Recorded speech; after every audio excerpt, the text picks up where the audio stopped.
안녕하십니까? CTS 시청자 여러분, 오미크론 사태에도 모두 건강하시기를 바라고 또 축복합니다.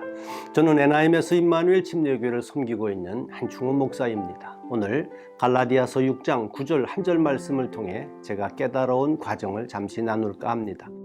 우리가 선을 행하되 낙심하지 말지니 포기하지 아니하면 때가 이름에 거두리라.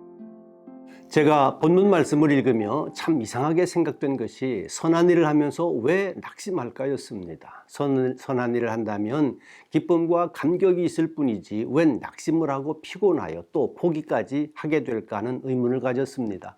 저는 목사니까 교회를 개척하고 그 교회에서 사역을 하는 것이 당연합니다.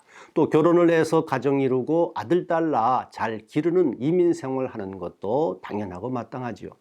목사에게 교회 개척은 꿈이고 사명입니다. 그래서 개척 시작할 때 감격하며 힘든 모든 일들도 기쁘게 감당할 수 있었습니다. 오히려 예수님 고난에 동참할 수 있어서 영광스럽기까지 했습니다.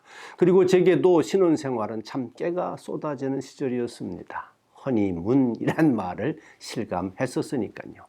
그런데 이민교회 개척이 그렇게 힘들고 어려운지는 정말 몰랐었습니다. 그 실제 상황들에 부딪히니까 감당이 안 되는 겁니다. 사람들 때문에, 재정 때문에도 힘들고 목회하는 일 전부가 다 힘들고 어려웠습니다. 힘든데다 또 비난까지 받을 때에는 정말 포기하고 싶었습니다. 저의 이민 가정은 또 어떠했겠습니까? 목사 가정이지만 부부싸움 참 많이 했습니다. 둘의 성격이 안 맞아서 싸우고 돈 모자라고 살림이 궁하니까 또 싸우고 아이들 키우면서도 또 싸우고 심지어 화해하러 나갔다가 들어오는 차 안에서 또 싸우기도 했습니다. 내가 정말 목사가 맞나라고 의심이 될 정도로 심각했습니다. 그때에 이상하게 여겼던 이 말씀이 생각났습니다. 교회를 세우고 가정을 세우는 일이 참 선한 일이기에 이처럼 힘들어 피곤하다는 사실을 알게 되었고, 게다가 낙심하여 포기할 지경까지도 이르게 된다는 사실을 깨닫게 된 것입니다. 하나님께서 제게 깨달음도 주셨고 또 극복할 수 있는 힘과 지혜도 은혜로 더해 주셨습니다. 다시 목회의 기쁨을 맛보기 시작했습니다. 낮아져서 섬긴다는 말의 뜻을 조금 배울 수 있었습니다. 그때 제 영혼의 감사가 회복되며 개척한 교회의 모든 일에도 충성할 수 있게 되었습니다. 그리고 가정의 참 행복함을 회복시켜 주신 하나님께 또 감사하는 축복도 누리게 되었습니다.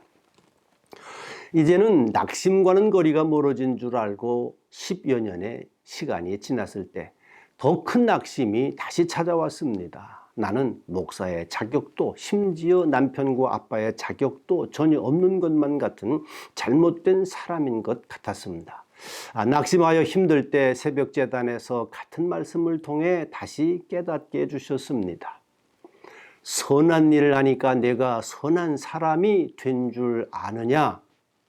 제게는 큰 충격이고 또 깨달음이었습니다. 선하지 못한 내가 선한 일을 하고 있었으니 얼마나 힘들었겠습니까? 나만 힘들었을까요?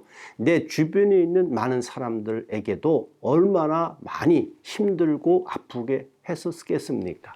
견딜 수 없어서 며칠을 눈물로 회개하며 하나님 앞에 기도했습니다. 사는 날 동안 계속해서 끝까지 충성하고 또 순종만 하는 주님의 종이 되겠다고 재헌신하게 되었습니다. 그때 예수님의 섬기는 목회와 지도력을 배워서 지금 행복한 목회를 하고 있습니다.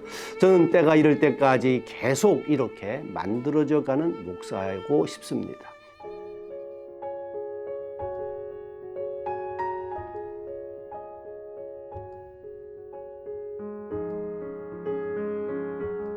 사랑하는 CTS 시청자 여러분, 지금 오미크론 사태로 많이 어려운 시간들을 지내고 계실 겁니다.